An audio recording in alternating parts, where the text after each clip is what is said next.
Alright, magandang araw sa lahat ng mga Pilipino saan mang sulok ng mundo. Itong Kabirada Lance Channel at ako si Lance. Nako po. Pag-usapan natin ngayon itong pagkadawit ni Senator Bongo dito sa anomalyang flood control project. Nako po, medyo nahahalata na natin ang mga kilos ng mga bangag group. Nako, ipinagtataka natin kung bakit itong si Senador Bongo ay napasama dito. At nabuo sa ating mga isip na ito ay trabaho na naman, punteriya na naman ito ng mga pupunteriyahin naman ang mga Duterte dito. Bakit nasabi natin na punteriyahin? Naalala nyo ba mga kababayan, mga kabirada, na nung dating video ko last week na itong si Senador Tito Soto ay nakapag-amin, nabitik yung kanyang dila, ano bang Tagalog doon sa nasipyat siya sa pagsasalita doon sa investigasyon ng Lunes, na siya raw ay nagpunta doon sa Malacanang at sinabi ng presidente na tanggalin ang mga appointed na mga trabahante ng gobyerno, appointed ni Duterte. So ibig sabihin palagi siyang nagatambay doon sa Malacanang. Friendship sila, grupo nila ito. Di ba? Kung pag-isipan lang natin ng maigi, bakit ang lahat ng mga issue sa gobyerno madadawit ang mga kaalyado ng mga Duterte. Isa pa, itong sila Lacson, bakit nagkaroon sila ng sariling investigasyon na meron namang nakatuka dyan na komite, which is yung Blue Ribbon Committee na pinamumunuan ni Senador Marcoleta. Bakit naman nagsulo itong si Senator Lacson? Nagpunta kung saan-saan at nag-imbestiga at hinahanap yung mga ghost project. Samantalang pwede naman niyang sumanib siya doon sa committee na kung saan ang pakay ay ang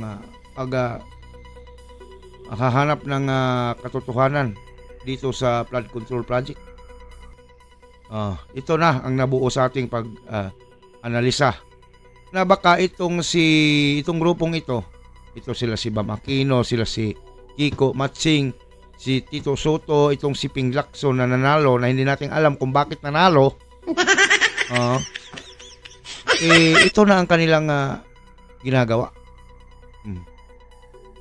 Gumagawa sila ng sariling investigasyon. Dahil hindi sila makapurma doon kay Marcoleta at hindi nila madawit ang mga Duterte, kaya gumawa sila ng kanilang sariling mga investigasyon puno. Tingnan natin itong video.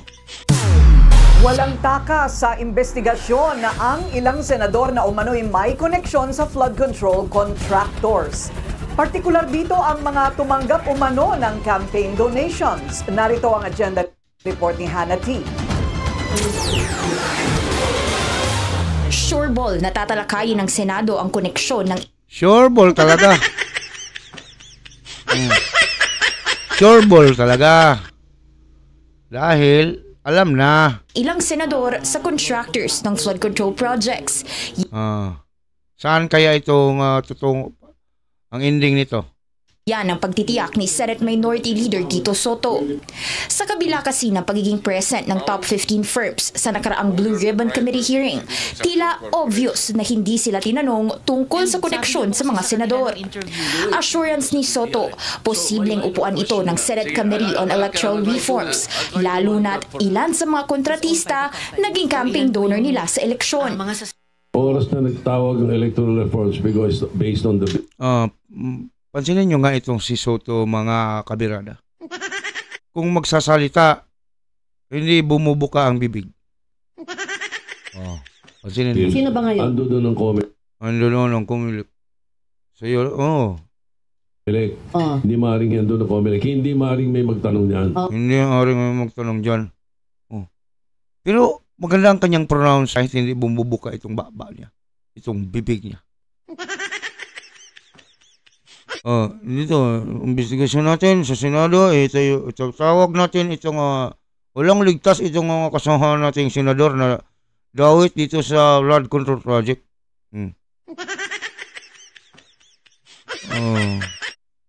Believe naman ako sa kanya, hindi siya maganda pa rin ang yung kanyang boses kahit na hindi bumubuka ang kanyang bibig, no?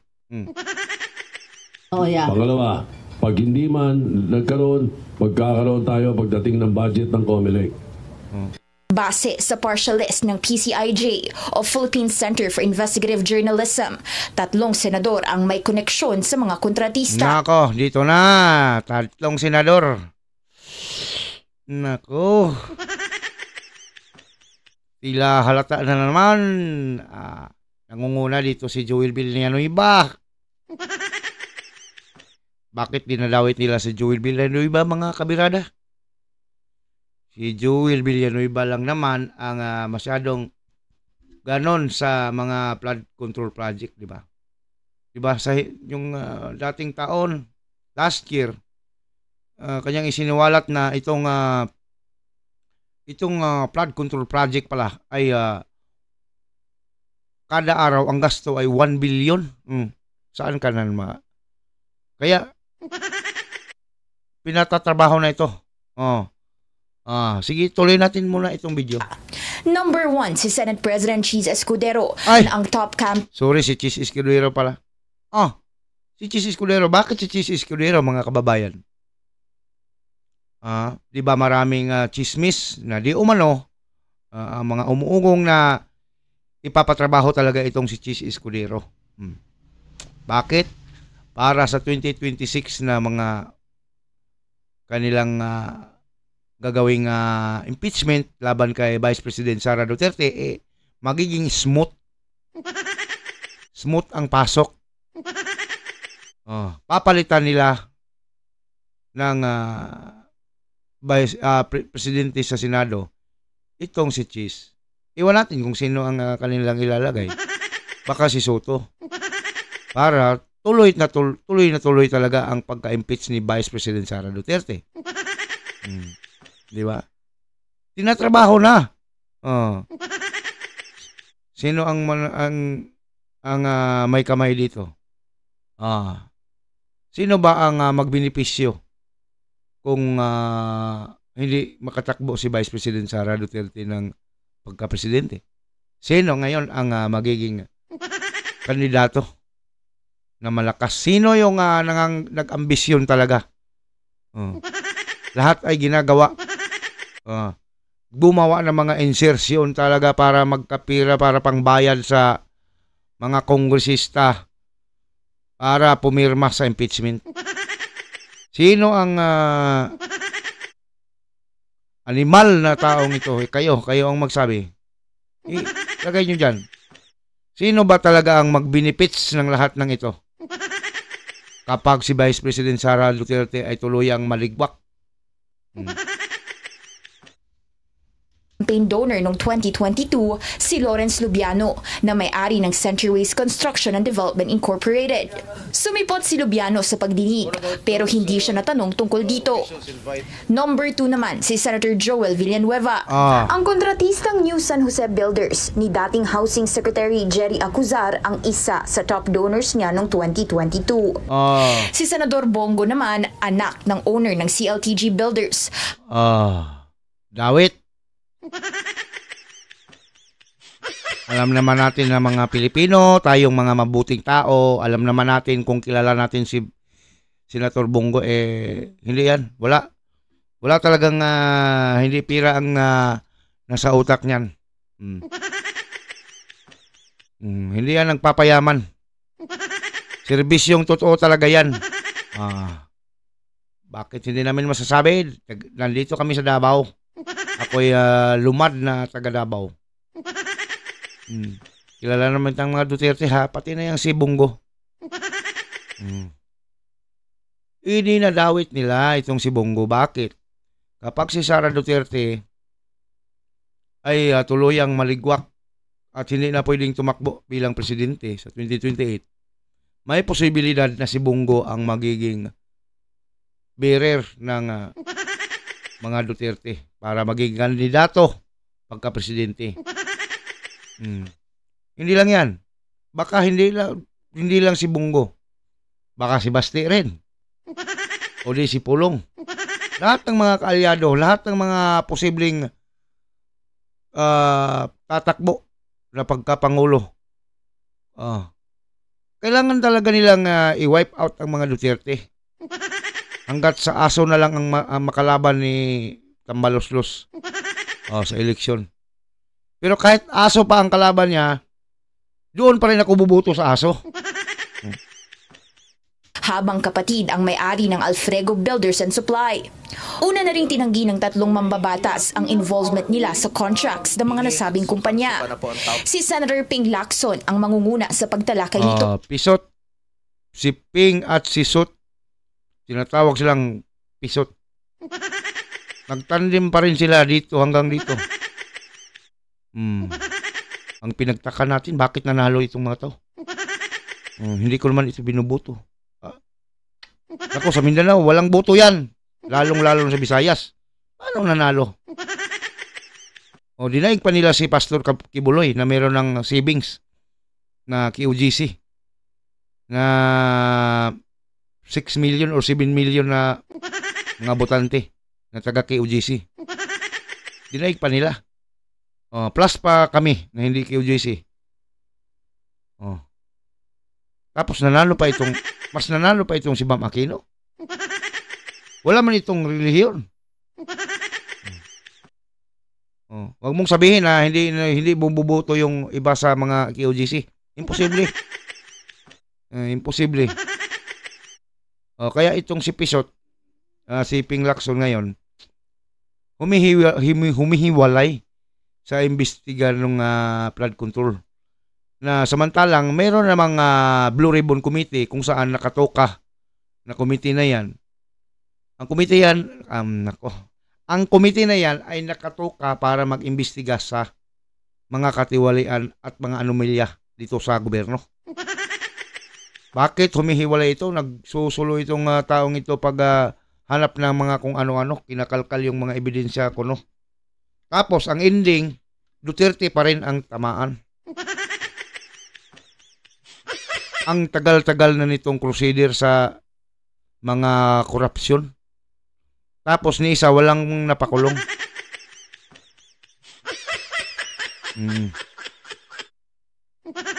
Magaling daw ang kanyang teammate. Pero walang napakulong. Simulat sa pa ng kanyang pagpanunungkulan dito sa bansa. Na siyang chairman ng Electoral Reforms Committee. Siya rin ang nagpaputok ng porsyentuhan ng mga opisyal sa flood control. Alam mo, aside from ito na naman. Hindi naman bubuka ang bibig nito. Very good PNP chief. Very good. Alam mo, mga kababayan, itong si Lacson, believe tayo noon. Dahil yung performance niya sa panahon na yun ay magaling, napakagaling. Sa panahon yun, nung hindi pa natin alam na may mas magaling pa palang performance sa kanya. Diba? Nakuha nyo? Kung baga, nung dati, believe na believe tayo. Normal lang pala yun kung ihambing natin sa panahon ngayon. Napakalayo. Chief of Police, magaling na investigador yun. Kung magaling pa siyang investigador, bakit walang nakulong ni isa? Ano yun? May purpose ba siya dyan sa mga ganyan? Posibleng sumalang din sa Q&A si Senator Mark Villar pagdating ng budget deliberations ng DPWH. Hindi rin kasi siya tinanong tungkol sa role nito sa flood control projects bilang kalihim noong Duterte administration. Bakit bumabalik tayo sa Duterte? Na ang problema 2025 budget man ito. Billions. Billions at 100 billions. Bakit bumalik sa Duterte? Ito na ang sinasabi natin. Pakulo lang ito ni Bangag. May niluluto sila ng kanyang pinsan. Siyempre, ayaw niya talagang maupo si Sara. Bakit? Kung maupo itong si Sara Duterte, iihawin talaga itong si Bangag. Dahil, wala talagang ginagawa. Puro kabulastugan ang ginagawa. Ngayong kanyang panahon na ito. Kaya, sunod-sunuran ito kay Tambaloslos itong presidenteng ito. Hindi well, baka sabihin lang niya baka sinasabi ni Tambaloslos, sige ka, hayaan mong manalo yan si Sara. Lagot ka talaga dyan. Sa ginagawa natin ngayon, hindi tayo malagot kapag siya na ang nakaupo. Siguro sinasabi ni Bangag, sige, ikaw nang bahala. Insan, ikaw nang bahala dyan.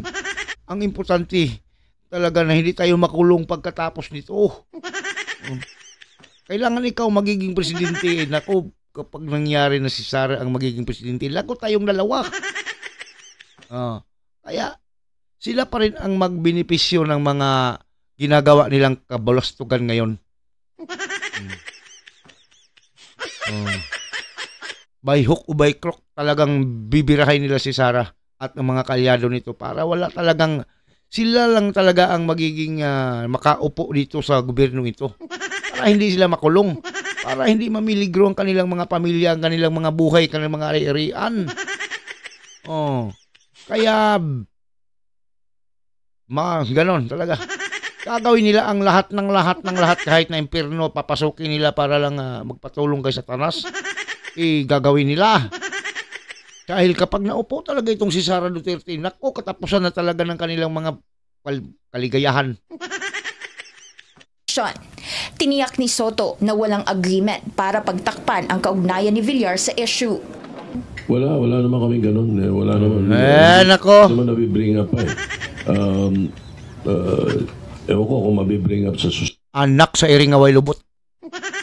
susunod na hearing pa sa ano yan. Pero paggawa ng batas nito, kailangan yung mga nakakaalam, dapat tanungin natin. Hindi raw pwedeng hindi balikan ang nangyari sa 2025 budget kung talaga? Bakit? Unahin nyo yung 2025. Tatagal tayo niyan eh. Unahin nyo yung pumutok na balita ngayon na wala talaga. Yung budget sa 2025, inukoy talaga. Unahin nyo yan. Dahil kung babalik kayo kay Duterte sa kanyang admin, nako, wala pang ebidensya dyan. Yung ngayon. Uusapan ang pondo para sa susunod na taon. Lalo na't lumobo ng 1 trillion pesos ang pondo ng DPWH this year, habang pumutok din ang issue sa budget insertions na di umano'y pakana ng ilang mambabatas. Isang mambabatas at speaker at isang budget appropriation committee na walang iba kung hindi si Saldico. Nasaan na kaya si Saldico? Buhay pa kaya yun?